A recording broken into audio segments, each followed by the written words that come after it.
Kim Pao may surprise matapos ang successful na movie. Fans, abangan ang next move. Mga ka-celebrity hub, hindi pa tapos ang kilig. Matapos ang blockbuster success ng pelikula ni Kim Chiu at Paolo Avellino, may pasabog na naman ang Kim Pao tandem, at this time, mas personal, mas nakakakilig, at mas nakakagulat. Ayon sa mga malapit sa dalawa, nagplano raw sina Kim at Paolo ng isang surprise project na hindi basta-basta.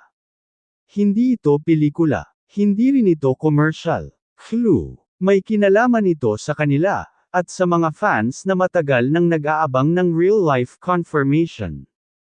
Marami ang nagsasabi na baka ito na ang soft launch ng kanilang totoong relasyon, dahil sa mga recent interviews, hindi na nila maitago ang sweetness at closeness. At sa isang post ni Kim na may caption na, "The best is yet to come," sinamahan pa ng photo nilang magkasama, fans went wild. Engagement announcement kaya, a couple vlog, a joint business, or a tell-all interview. Hula ng mga merits online, pero iisa lang ang sigurado, may something big na paparating. Sa kabila ng pagiging low-key, hindi mapipigilan ang usap-usapan lalo na't sunod-sunod ang mga tagumpay ng tambalan nila. From on-screen chemistry to off-screen sweetness, Kim Pao is winning hearts all over again.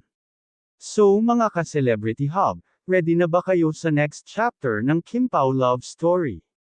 Dahil kung ito na nga ang big reveal, then this is the moment we've all been waiting for.